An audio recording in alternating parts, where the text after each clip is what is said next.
வணக்கம் மக்களே, welcome to Sidhu moms kitchen. இன்றைக்கி நம்ம சுண்டக்காய் சட்னி பண்ண போகிறோம்.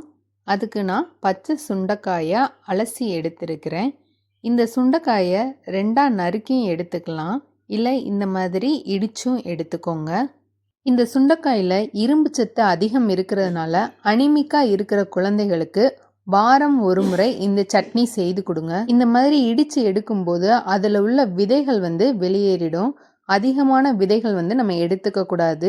அது வயிறு வலியை உண்டாக்கும். இந்த மாதிரி கிளறி விட்டு இடித்து எடுத்துக்கோங்க. அப்போ தான் எல்லா பக்கமும் சுண்டைக்காய் இடிபடும். இதை இடித்ததுக்கப்புறம் ஒரு 2-3 டைம் அலசிடுங்க. நல்லா அலசி எடுத்துக்கோங்க. பாருங்கள், இடித்து எடுத்து வச்சிட்டோம். இதுக்கப்புறம் ஒரு கடாயில் கொஞ்சமாக எண்ணெய் விட்டு நம்ம இடித்து எடுத்து வச்ச சுண்டைக்காயை சேர்த்துக்கணும்.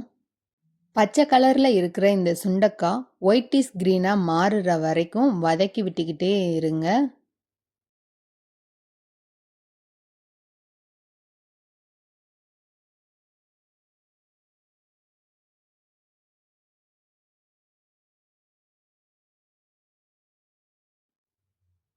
பாருங்க, வெள்ளை கலந்த பச்சை நிறமாக மாறிடுச்சு.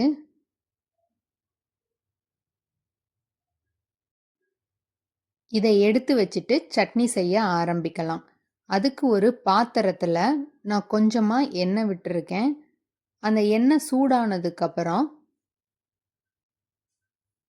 கடலைப்பருப்பு, உளுந்தம்பருப்பு சேர்த்து போட்டுக்கோங்க.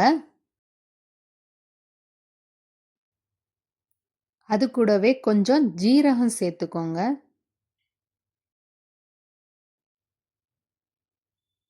மூன்று பல்லு பூண்டு எடுத்துக்கோங்க. அதை நான் நறுக்கி வச்சுருக்கேன், அதையும் நான் சேர்த்துக்கிறேன்.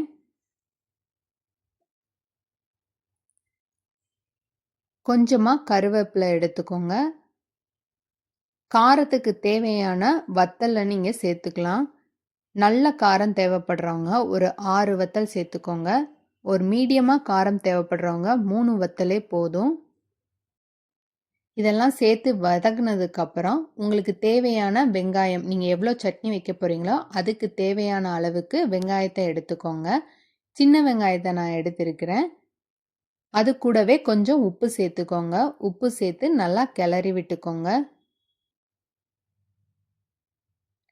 வெங்காயம் கொஞ்சம் கண்ணாடி மாதிரி வர வரைக்கும் வதக்கிக்கிட்டுருங்க. அதுக்கப்புறம் நம்ம ஃப்ரை பண்ணி எடுத்து வச்ச சுண்டைக்காயும் சேர்த்துப்போம். சேர்த்து வதக்குங்க.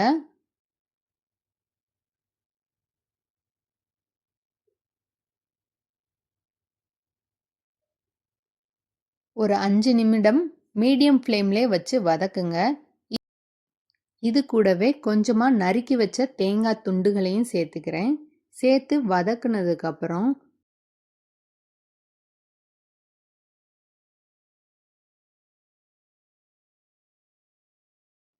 கொஞ்சமாக புளி துண்டையும் சேர்த்துக்கிறேன். இந்த சைஸ்க்கு போதும். இந்த புளியையும் சேர்த்து வதக்குங்க. இந்த மாதிரி நல்லா வதக்குனதுக்கப்புறம் அரைச்சி எடுத்துக்கோங்க. அரைச்சதில் கொஞ்சம் தாளித்து கொட்டுங்க. அவ்வளோதான், ஒரு சுவையான சுண்டைக்காய் சட்னி ரெடி ஆகிடுச்சு. இதை உங்கள் குழந்தைகளுக்கு கொடுங்க, கண்டிப்பாக பிடிக்கும். இதே மாதிரி வேற ஒரு ரெசிபியோட நாளை சந்திப்போம்.